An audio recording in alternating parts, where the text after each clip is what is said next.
Does employer brand matter? Is really a great question to be asking. And I think it puts it back on the company. I obviously am going to tell you that, yes, of course, it does matter for all of the reasons that we can see how an employer brand perception or crisis can affect a company's bottom line. Look at Target last year. We saw that they had a complete DEI crisis, a failure in communications, kind of a disconnect with their own employee culture, and their stock price still has not recovered a year later.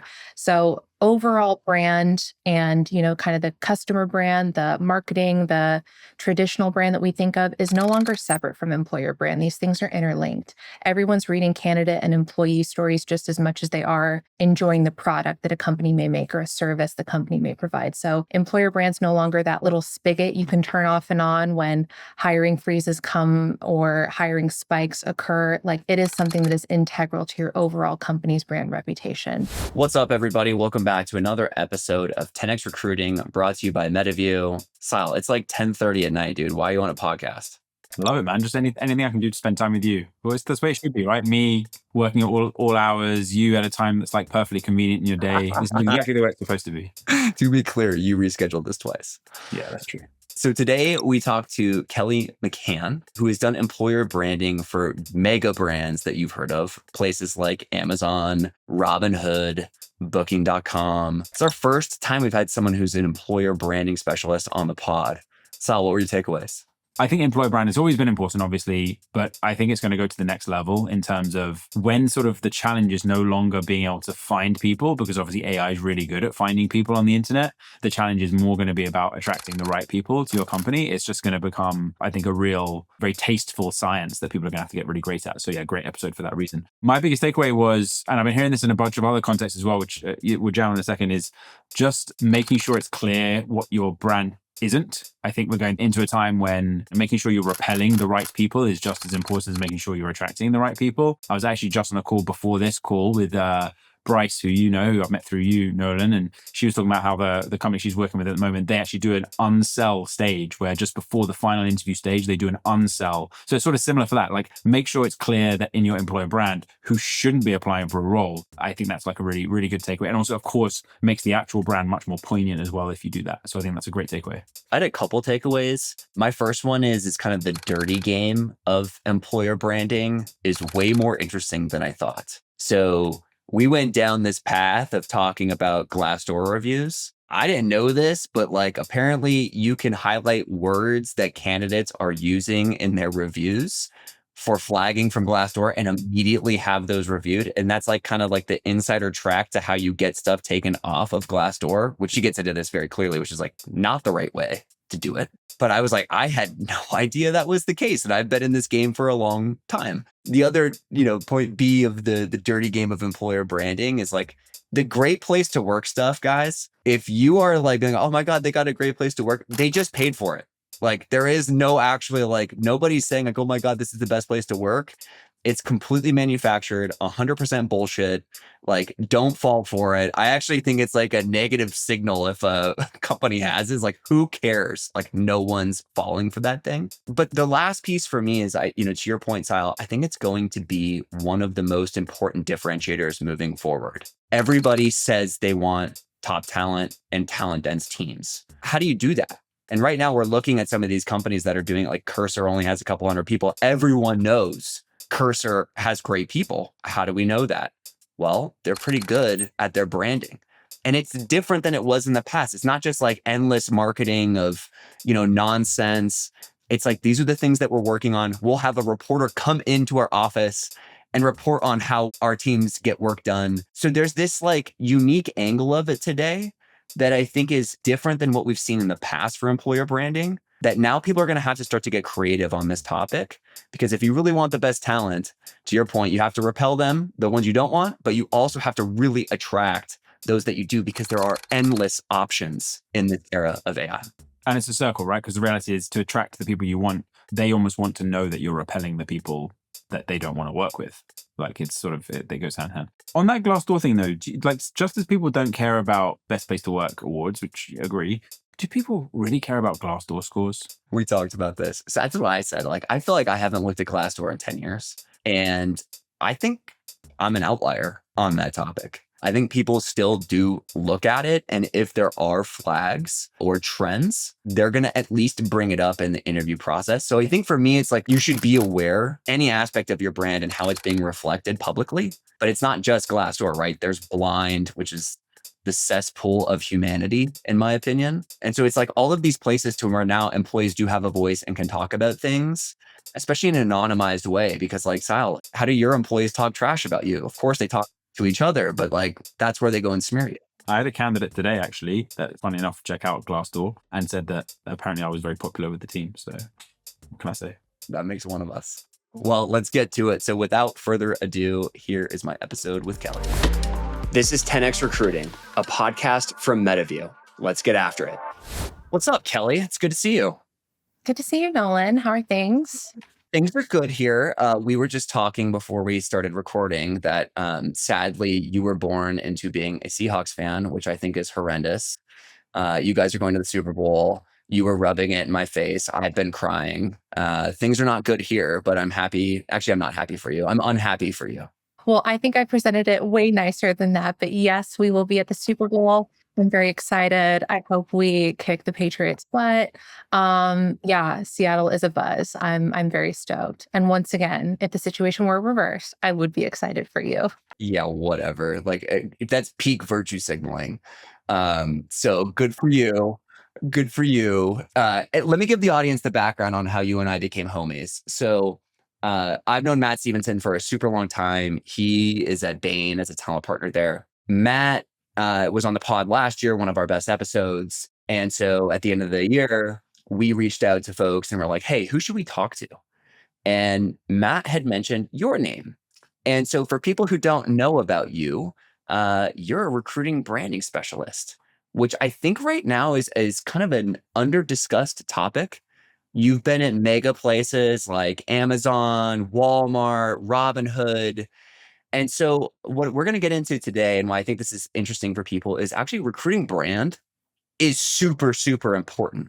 But like when to do it, how to do it, what to do, I think are all the things I want to get into with you. So here's where I want to start is you walk into a company, nothing is figured out with recruiting brand. Everyone's like yelling at each other. Everyone thinks it's like the other person's problem because like that's how it was when I was thinking about this. What do you do?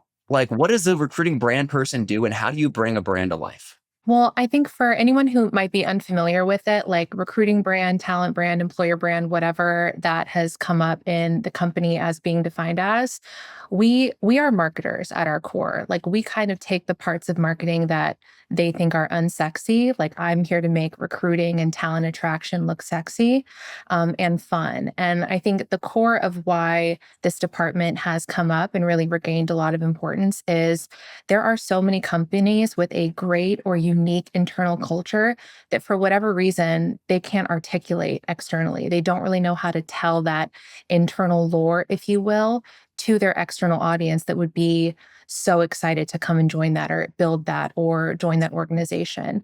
So, you can have all of that great stuff built into your culture, but if you can't tell that story, if you can't market it appropriately to top talent, they're going to go somewhere else. So when I first joined a company, I really, I'm coming fresh off of the candidate side of the equation. Like I'm fresh off of interviews. I've already been through all the candidate touch point funnels. So I've seen all the points in the process that either are super broken, could be improved, or that just don't even distinguish the company from anyone else in Silicon Valley or any other retailer on High Street, whatever the case may be. So I'm doing a full-on diagnostic of all customer-facing channels to see like what they could be optimizing to better, sell their unique offer to candidates. So that could be career site, social media profile, all their Glassdoor, Blind, and Reddit reviews. Like what are kind of those stories that are out there that, maybe counter to what their mission statement or value statements look like. And then also, again, taking in my own very recent candidate experience, what do those recruitment funnels look like? What are the email messagings going out? What do those notification sequence cadences look like? Have I been left in the lurch for 3 weeks? Am I the only one following up? Like, how can these things be improved to actually create the candidate experience that a great employee may be having with the company, but the candidates are really experiencing something very different? So I want to talk about stage and size of company. We'll kind of get to that next. But where I want to start is like aligning people internally. People have different perspectives on talent recruiting brand. And so I'll present a couple of the ones that I've heard throughout the course of my career. So one is like the CEO who literally wants to find and terminate anyone who's left a low Glassdoor rating, to like the head of talent who's like, we're competing against companies that have way bigger brands, probably even better products, but competing for the same talent. And so we have to like invest in this in order to win. To like hiring managers who are like, does any of this shit matter? Like, who really cares? Like, let's just like go interview people. So how do you think about these different stakeholders with these different pre-existing beliefs? And what do you do to get them aligned? I think that last question that we spoke about earlier was just so important. And I don't think anyone said it that bluntly in some time. But does employer brand matter? Is really a great question to be asking. And I think it puts it back on the company, and they can, I think that really shows up in different ways across each company. I obviously am going to tell you that, yes, of course, it does matter for all of the reasons that, we can see how an employer brand perception or crisis can affect a company's bottom line. Look at Target last year. We saw that they had a complete DEI crisis, a failure in communications, kind of a disconnect with their own employee culture, and their stock price still has not recovered a year later. So overall brand and, kind of the customer brand, the marketing, the traditional brand that we think of is no longer separate from employer brand. These things are interlinked. Everyone's reading candidate and employee stories just as much as they are enjoying the product that a company may make or a service the company may provide. So that's one thing I'll say, just kind of blanket statement across all companies, is employer brand's no longer that like little spigot you can turn off and on when hiring freezes come or hiring spikes occur. Like, it is something that is integral to your overall company's brand reputation. Now, I think obviously employer brand matters all the time, but when companies genuinely can communicate who they are internally, externally, I think that's also a big factor. Kind of what I was saying earlier, like there's something that you experience when you're an employee of the company that is great. Maybe you get it. That's what makes working at company A is so much different than company B. But for whatever reason, some companies just cannot figure out how to externalize that value in the right way. They can't articulate it. They can't sell it. So that's where employer brand comes in. And for the record, there are almost 90% of candidates who are checking out your reviews, your career site, your perception online that's directly related to employer brand before they even apply. So before they're even talking to someone in recruiting to get that insider view, they're shaping their own perception about what you are as a company. So when you have a strong employer brand that can kind of define that in a positive way before a candidate even enters your funnel, you have a much higher rate of, getting qualified applicants, that like top talent, that war on talent that we're all constantly, fighting. And you get a lower cost per hire, you get better retention rates. So employer brand is really like, if you can bring it into that talent P&L, if you will, like it's so integral and it's really beneficial. Yeah, when I was at DoorDash, it's funny because DoorDash is such a big company now, but when I was there, everyone thought Uber was the obvious winner. They had more money than God. Travis was still at the helm.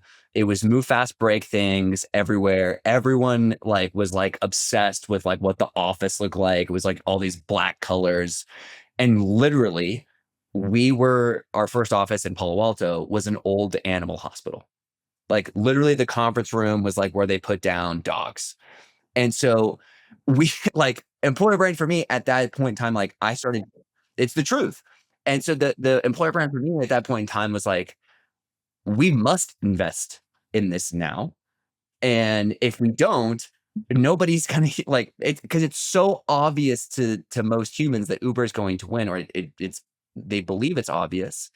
So we started doing some things, and I want to get into the how with you. So here's what we did. We updated our career site. We were really intentional about the language that we were using to try and align the language that we were using in our job descriptions and our outreach in every touch point with the candidate with what was actually happening inside the company, because that way it was like, you're either kind of like one of us or you're not. We felt like it was pretty cultish at the time. I remember this company called Job Portraits, and my homie Mickey at Job Portraits to where we brought them in. They did like this like expose on our engineering team, the problems that they were facing, why those problems were really interesting and hard to solve, and why it was going to be like a really big thing. We invested into that. Those were the things that we were doing. Talk to me more about the how. Like, how do you think about people? Like, how should they invest into their employer brand? I think a lot of those things that you mentioned are spot on. When I'm thinking of like the career site journey and how a candidate is looking at the situation you illustrated, like why would I choose DoorDash over an Uber or a Postmates or whoever the other Deliveroo if you're in Europe? What are the distinguishing factors? It really is selling that unique value proposition that you as the employer provides. Like what sets you apart from everyone else? There's another colleague of mine in employer branding. His name's James Ellis. He's coined the phrase employer blanding instead of employer branding. And I think I love it so much. I think that should be his next book. I wish I could take credit for it. But that's kind of what I think a lot of us are seeing, especially in the tech space. Like you cannot land on a career site amongst the top tech companies, amongst the top retailers, and tell me that anything is distinguishably different in your application process.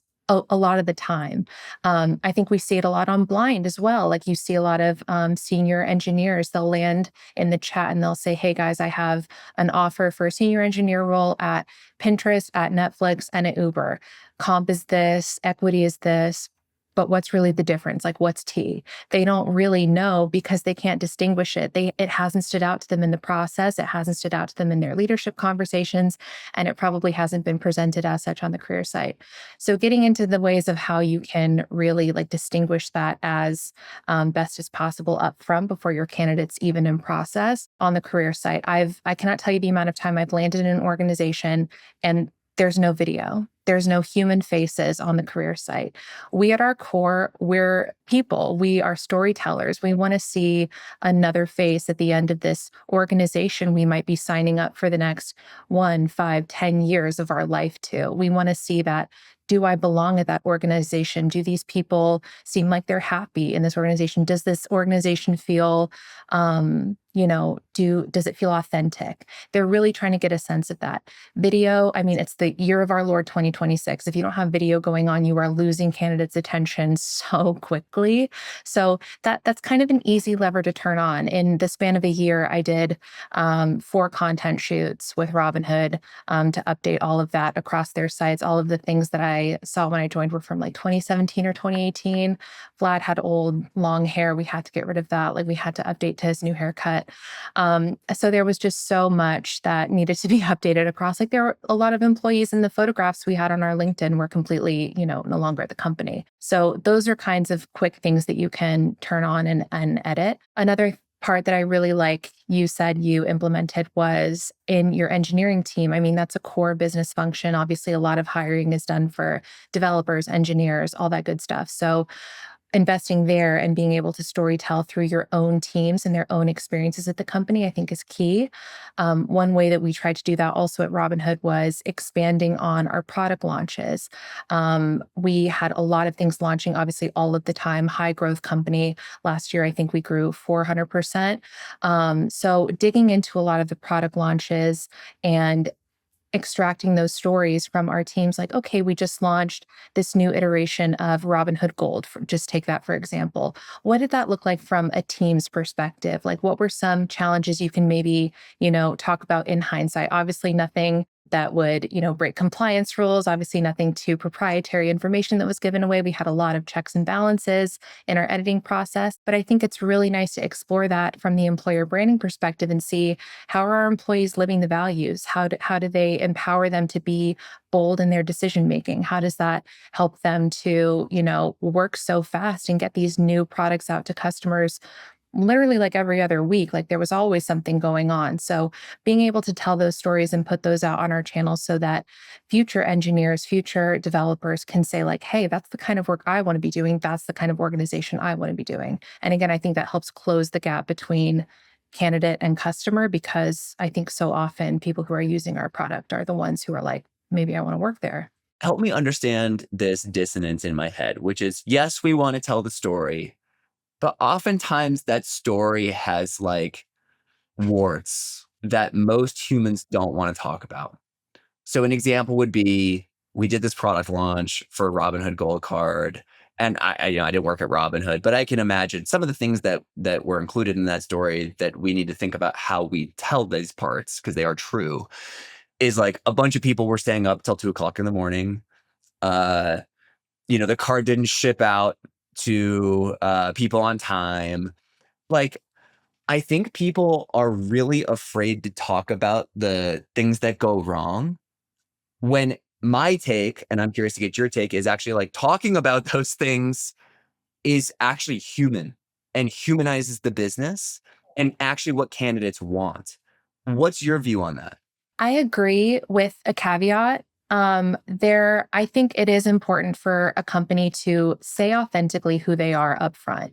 If you have a startup culture that demands, long nights, that demands weekend work, that is going to take some time where you are committing more than 8 hours a day to a role, be honest about that. The worst thing you can do is attract and onboard talent that is expecting a very normal 40-hour a week, 8 to 5 kind of situation, and thrust them into a high impact, high octane kind of environment where it's always on. You may get a call from a leadership, individual at 5 a.m. being like, "What is this, Sev? Get on it right now." And you're like, I was not prepared for this. No recruiter told me this is the situation. So I think authenticity and honesty in the process at all stages is incredibly important. I think that attracts a certain kind of individual and it repels a certain kind of individual. I don't think that's a bad thing. I think that really reduces a lot of recruiting friction. I think that saves you a lot of time and effort and dollars in the recruiting process, and ultimately is getting you what you want. It lets that top talent filter themselves in. But I will say the caveat I mentioned, not all of the warts are going to come out in the process. Of course, that's not always something that's going to be shared externally. So I think when you are reading these stories that are put out on a blog, on a LinkedIn page, in a press story, read between the lines. Definitely take everything with a grain of salt. Everything is, looked at through a corporate lens at one stage or another. That's actually what I want to get into, is like this corporate sanitization. So my personal story is like, when I joined Carta, I was very much of the belief that employees need a sanitized version of the events, because I don't know, that's how things were at Google. Like, you just don't hear all these things, right? Like there's a strong filter. So then I go work for Henry Ward, who is exactly the opposite of that. He is like, tell everybody everything. In one extreme case during COVID, we ran the second layoff at COVID, and he told people 3 weeks before that we were thinking about it in an all hands. I thought it was fucking crazy. I think that one was still crazy. But I would say probably 9 out of 10 times, when you think about the transparency piece with employees, I actually think you should be transparent. You should err on the side of transparency. I am now of the belief that I think you should do that with candidates too, for exactly what you said, which is this my favorite line, which is like, a great talent brand serves as a magnet for those you want to attract and a repellent for those you want to avoid. And so the more you lean into those things, even though they may be non-traditional, shouldn't we do that? Like, shouldn't we show them like how the sausage is made? Like, so why is there so much sanitization then? Like, where is that coming from? Shareholder value. Oh, yeah. So yes, that I felt like you just like tapped me on the top of the head and say, "Hey, little Nolan, like that's shareholder value." In a nutshell, I mean, if we're thinking about it, yes, that is the best ultimate way to do things. I fully agree. I obviously very honest. You're getting all my hottest takes here, but if things got too honest too quickly, people would balk. And it's usually very senior leadership, investors, or stakeholders. They don't necessarily want to be that honest about certain negative outcomes.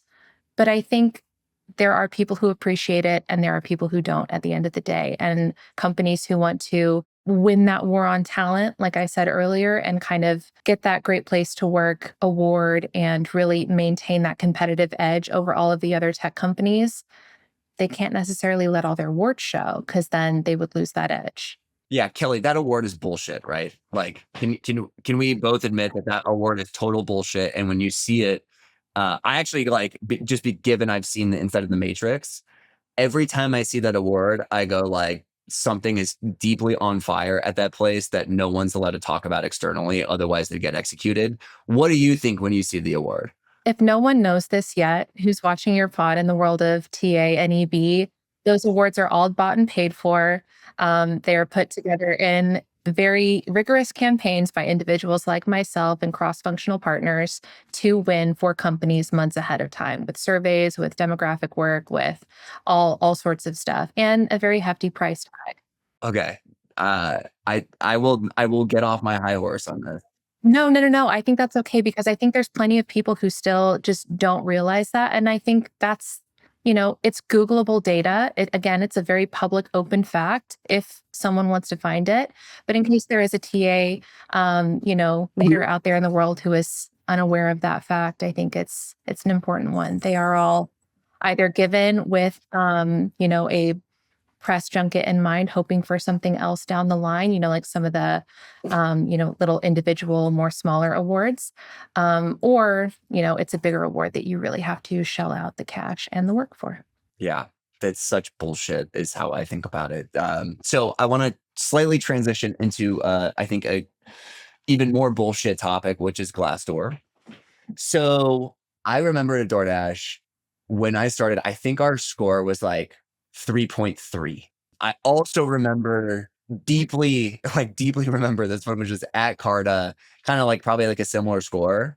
And I had to present to the board on our plan to raise the Glassdoor score.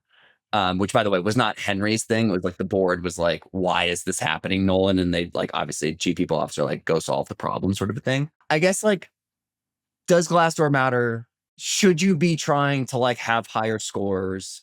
And if you are, how do you do it? I think Glassdoor does matter because in every candidate search of a company, either they are checking that site amongst blind Reddit and a whole bunch of others, TikToking about your company, like all the things, or they're doing that all in one via a quick ChatGPT or Claude search to get the rundown of all of them. And that is definitely included.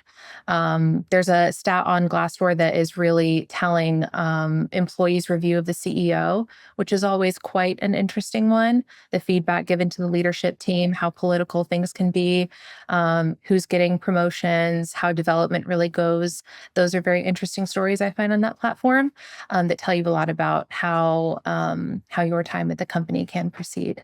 Getting the number up on Glassdoor is kind of the only way to show your leadership team or your board that measurable improvement in your brand reputation, according to Glassdoor. Like, that's the metric. They have the other ones kind of built into it, but overall, they want the external, visible one score that everyone sees when they land on that one page to go up. So yes, I do think that is the communicable metric.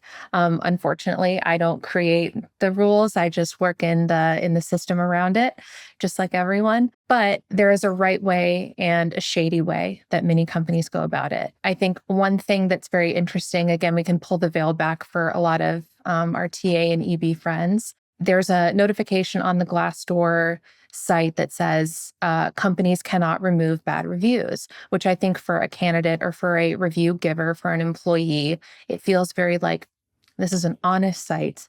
This is the true story of everything that goes on at this company.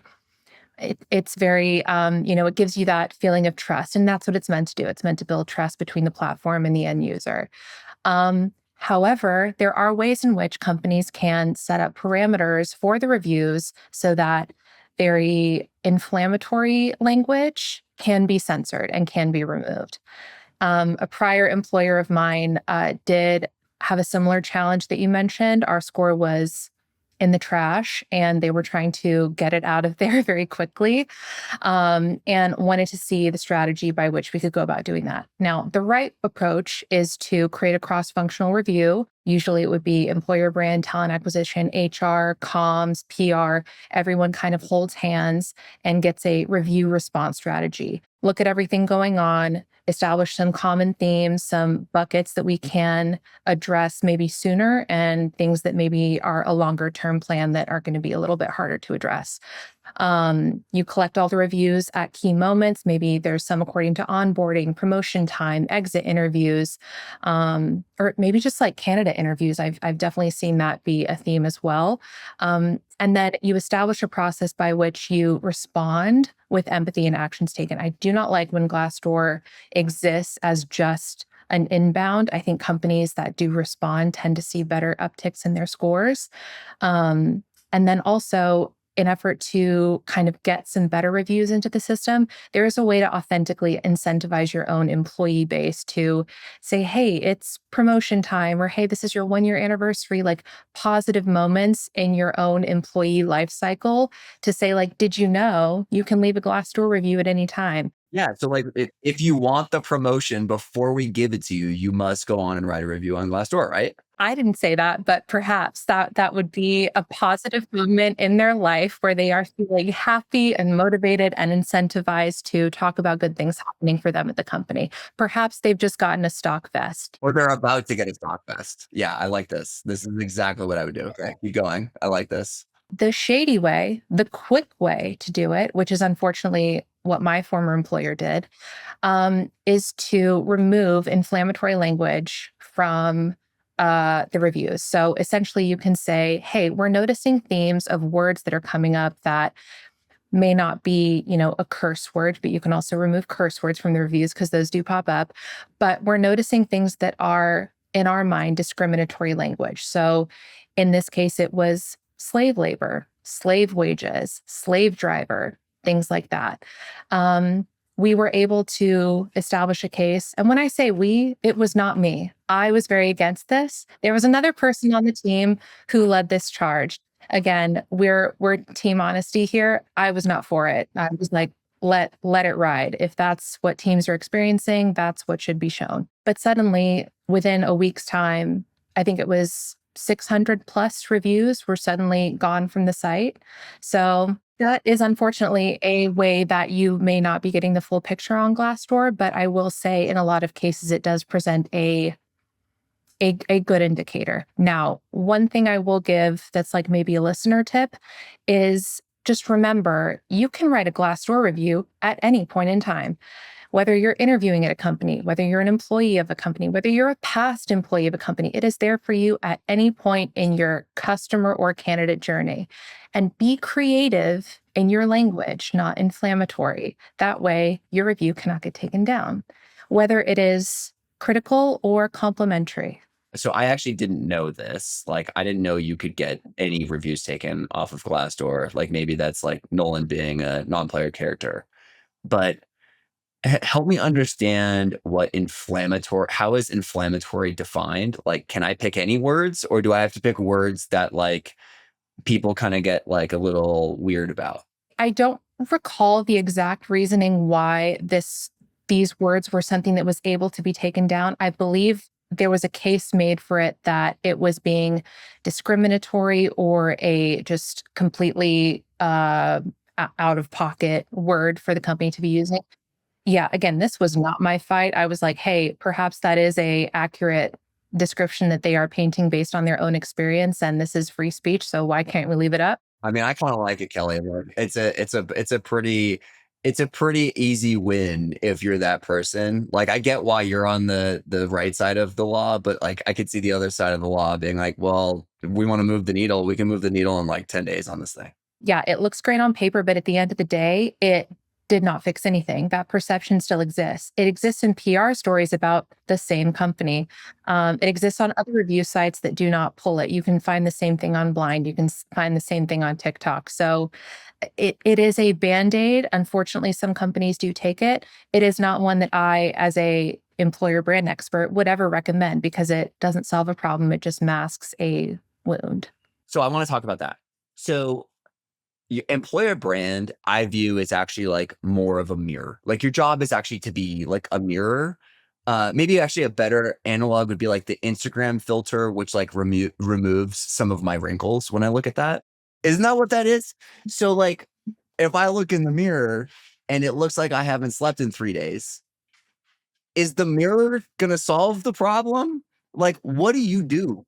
I think that's so apt. And I think that's why a lot of organizations turn off and on employer brand, because sometimes they just don't want to look at the clear image we're presenting back to them. Maybe I'll sugarcoat it, obviously, but I can't tell you, that the sky is purple when it's blue. It doesn't make sense to me. If I'm here to diagnose your talent attraction journey, your employer brand perception, where your reputation is in the trash and how to get it out, and that's what you've brought me on to do, I'm not going to tell you that everything is daisies and unicorns. It doesn't sound like the remit for my role. But sometimes you have an organization that brings in an employer branding, whether it's a team of one, I've very often been a team of one, person to kind of put band-aids on things. They really just do want a quick fix for a, Q1, Q4 goal. And yeah, just kind of solve an issue without getting to the nexus of the problem, because the nexus of the problem is a little too hard to look at. So yeah, basically what they want is Botox, right? It's just like put the needle in, like make my face like look like it doesn't move, and then we don't have to worry about all the other shit. It's like probably an impossible job, right? Because like the things that are under the surface that really piss people off, you can't solve. That's not part of your remit, is it?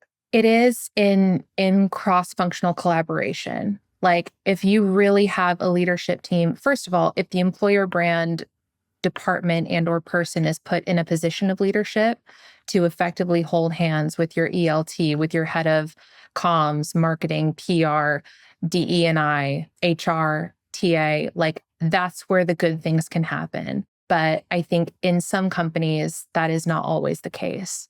I think just like a year or two ago, like employer branding people are, again, with recruiting, often a lot of the first being put on the block for layoffs. So it is a little tough. And then we're brought in as contractors or part-time or whatever the case may be, because again, it's just seen as a band-aid. It's not really seen as the strategic partner that it needs to be. But I think moving forward, there was a whole article on this in the Wall Street Journal about like storytellers and how, employer branding, again, going back to it's such a great article, really made the LinkedIn rounds, really communicating that external value of the company, really attracting and building the longevity of the company externally to both candidates and customers. It's such an important role. PR doesn't often have time for that. Marketing doesn't have time for that. TA is, buried in offer accepts and sourcing and, all these other processes that go into their role. And they're already, their teams are quite lean as well. It's a really important strategic position that I really hope more companies are recognizing moving forward. Isn't the right play to just like lean into it? Like, so when I think about, so like a Carta, I can use this as an example because Henry would agree with me. And we had this discussion. Henry changes his mind. Like he changes his mind. Turns out smart people do change their mind. Also turns out employees hate that because it feels like you're getting put in the wash machine. And it feels like we're swinging the pendulum from one way to the other. And so like actually isn't the best employer brand not running from those things, but saying like, like we change our minds with new data? Like, isn't that the thing to like actually lean into in that case? I think so. One of the first company I worked for was Nike, and one of their maxims that has stuck with me throughout my entire journey is evolve immediately. If things aren't changing now, I'm uncomfy. I think that was something that was very much ingrained in me in Amazon as well. The business is always changing. We're in a very quickly evolving just time in history, time in the ways of work. So I don't think change has to be regarded as such a bad or negative thing necessarily. It can be perceived as something more like an evolution, more like this is the time to build new skills. This is the time to adapt. This is the time to work more cross-functionally with your partners and, take on new sides of the business. If you are supported to do so by the company, if everyone is sort of aligned on that mission together, I think that works well and that can be externally translated to be very attractive for top talent. Okay, last topic, and this is about a former employer. So let's see how much we can get into this thing. But Amazon, I think, is a really interesting place to talk about today because they just did another big layoff. Internally, they are talking about eliminating jobs, using AI and robots to get rid of humans. How do you think about like that problem, that employer branding problem for them? Because like in one sense, they're saying we need people to solve these problems today. In another sense, they're saying like in 5 years from now, we're hoping that these people actually don't work here and we fired them. I don't envy the employer branding team who is there now. I worked there quite a few years ago. But yeah, announcing a very large round of layoffs, which they bumped up in the final day prior to the announcement today, despite ongoing record profits and ongoing hiring simultaneously in strategic areas, I think is a really tough place to be in for TA, for sales, for marketing, for employer branding, for anyone who's trying to show how the company is growing, supporting its people, a great place to work. However much we believe in that award, we do have to kind of, you know, make that comparable indicator as we are attracting top talent. So when the internal reality shows frequent layoffs, psychological discouragement at best, ongoing restructuring, and a lot of instability, it feels.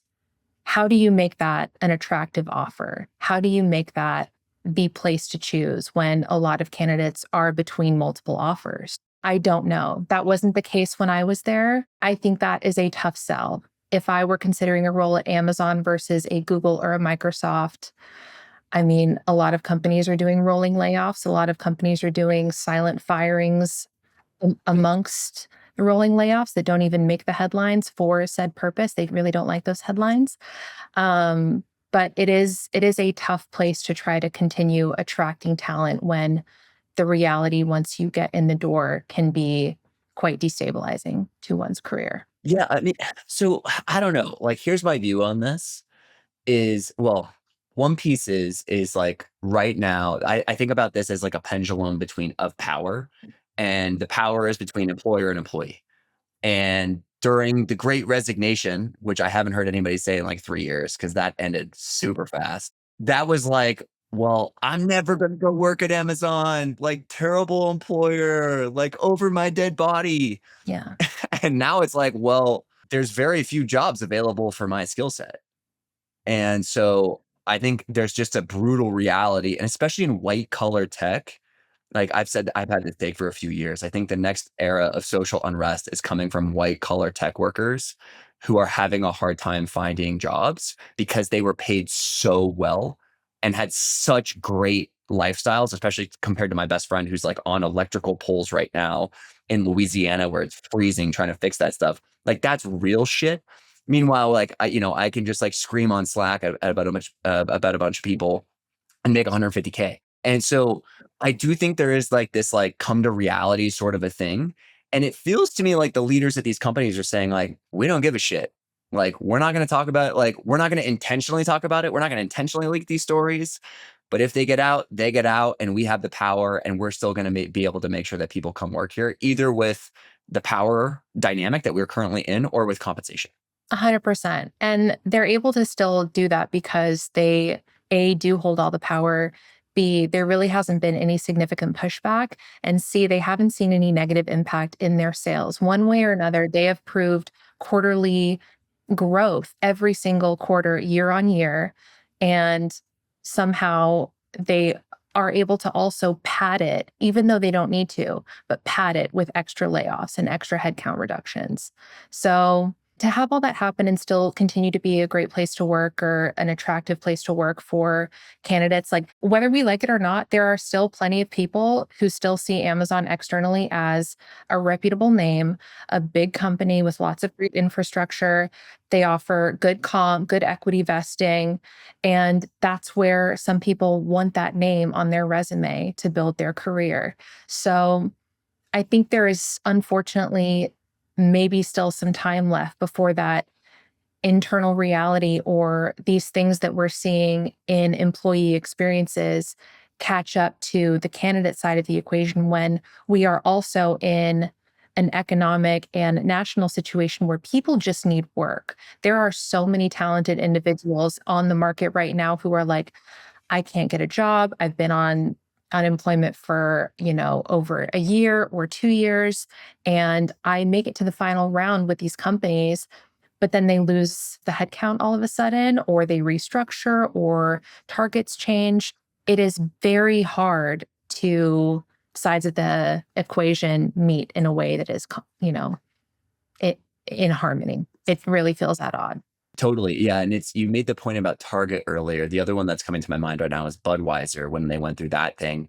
And it feels like in both of those cases, what caused the change in the company was actually the company's sales. Yeah. And until the company's sales take a hit, it feels like they can act with impunity when you get to that level of brand. Now, when you're a startup, different story, right? Like there's a lot of different, startups to choose from. There's only like a few of these roles at these companies. And so like it is a lot easier to be selective if you're a candidate with a startup versus a big brand. But it does feel like impunity ends when sales decrease. I agree. That's the only place at the end of the day, when you're that big of a behemoth of an organization, I've worked for a couple, that's the only reason that they would ever have to change is when their sales hit, is when they have to go to shareholders for the first time with a negative quarterly earnings report. I truly don't remember the last time they had one. So I personally don't think that's a reality that we've had previously. Like sometimes what goes up must come down is the reality of the market, as long as I've ever been aware of how the market works. But what we've seen in the last 3 or 4 years is constant upticks for certain companies like this. And it's because of these measures. They've padded a lot of their earnings with layoffs, with headcount reductions, with, whatever the case may be. And I just don't think that's sustainable from a business model, from an employer branding perspective. It's not realistic. Everyone's talking about the bubble that's going to burst. Who and when that will happen, no one knows. I think there's a lot of contradictions there. Kelly, I love this conversation. I love your authenticity and appreciate your candor. Super excited for the world to see this one.